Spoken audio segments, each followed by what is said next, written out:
Hello बच्चों, the question is dihydrogen does not act as a reducing agent. ये सही है या फिर गलत है? तो यहाँ पर हमें बताना है कि इनमें से कौन सा ऑप्शन गलत है। Dihydrogen does not act as a reducing agent. Hydrogen has 3 isotopes of which tritium is the most common. Hydrogen never act as a cation. यहाँ पर P थोड़ा प्रिंट मिस्टेक है, so cation in ionic salts. Hydronium ion exist freely in solution. So इस question को solve करने से हम देखेंगे कि ऑप्शन ए में डाइहाइड्रोजन मतलब H2 जनरली रिड्यूसिंग एजेंट नहीं होता है। So H2 does not act as reducing agent. इसको रिड्यूस कराने के लिए when it act as a reducing agent या फिर whenever use as reducing agent, basically nascent hydrogen जब हम यूज करते हैं, when nascent hydrogen can act as a reducing agent. Nascent hydrogen can act as a reducing agent. और क्या? और आपका हाइड्रोजन का जो है LiLH4 या फिर लिथियम एल्यूमिनियम हाइड्रेट, इसके दौरान इसको जब हम यूज़ करते हैं तो डाइहाइड्रोजन बेसिकली रिड्यूस होने में हेल्प करता है। फिर ये दिस स्टेटमेंट इज तो करेक्ट होगा, मतलब hydrogen H2 does not act as reducing agent. फिर आता है हाइड्रोजन हैज़ 3 आइसोटोप्स। हाँ, हाइड्रोजन का 3 आइसोटोप है, H11, H12, H13, protium, deuterium और tritium. And tritium is the most common, लेकिन ये गलत है क्योंकि अगर हम देखेंगे कि तीनों का परसेंटेज, H11 का परसेंटेज जिसने अबुंडेंस है 99.8%, ये बहुत ज़्यादा पाया जाता है। और protium basically deuterium has abundance, that is deuterium has abundance 0.01%।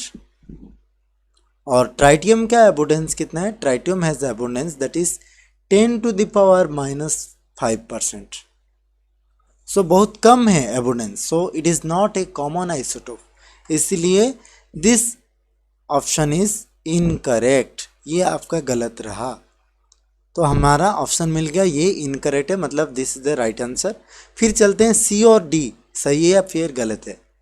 सो सी में क्या दिया हुआ है कि सी में दिया हुआ है hydrogen never act as cation in ionic salt. Hydrogen कभी भी केटायन इन आयोनिक सॉल्ट, तो हाइड्रोजन कभी भी क्या है कि आयोनिक सॉल्ट में never act as cation in ionic salt में कभी भी केटायन जैसा बिहेव नहीं करता। लेकिन HCl अगर हम देखेंगे, HCl में हाइड्रोजन केटायन के जैसा बिहेव करता है। सो hydrogen can act as cation in ionic salt. It can also act as anion like sodium hydride. Sodium hydride में hydrogen act as a anion. So hydrogen never act as a cation in ionic salt. It is also incorrect क्योंकि hydrogen can also act as cation in ionic salt. It can act as cation in ionic salt. It can also act as anion in ionic salt. cation हो सकता है या फिर anion हो सकता है, लेकिन HCl basically is not a ionic salt, it is a covalent compound. Okay, so it is not a salt, it is a acid. So ये नहीं होगा, HCl cannot be taken as an example. So NaH can be taken as an example. That means hydrogen act as cation, never act as cation in ionic salt. This is the correct statement. ठीक है, तो HCl एक salt नहीं है। So as this is not an ionic salt, it is a acid compound, so we cannot take it as ionic salt. So इसलिए HCl को नहीं बोल सकते हैं। फिर hydronium ion H3O+ exist freely in solution.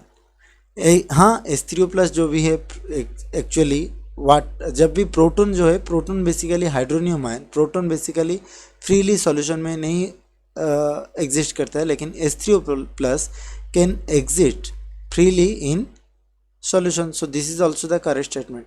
So the incorrect one is option number B. I hope you might have understood the concept well. Thank you and all the best.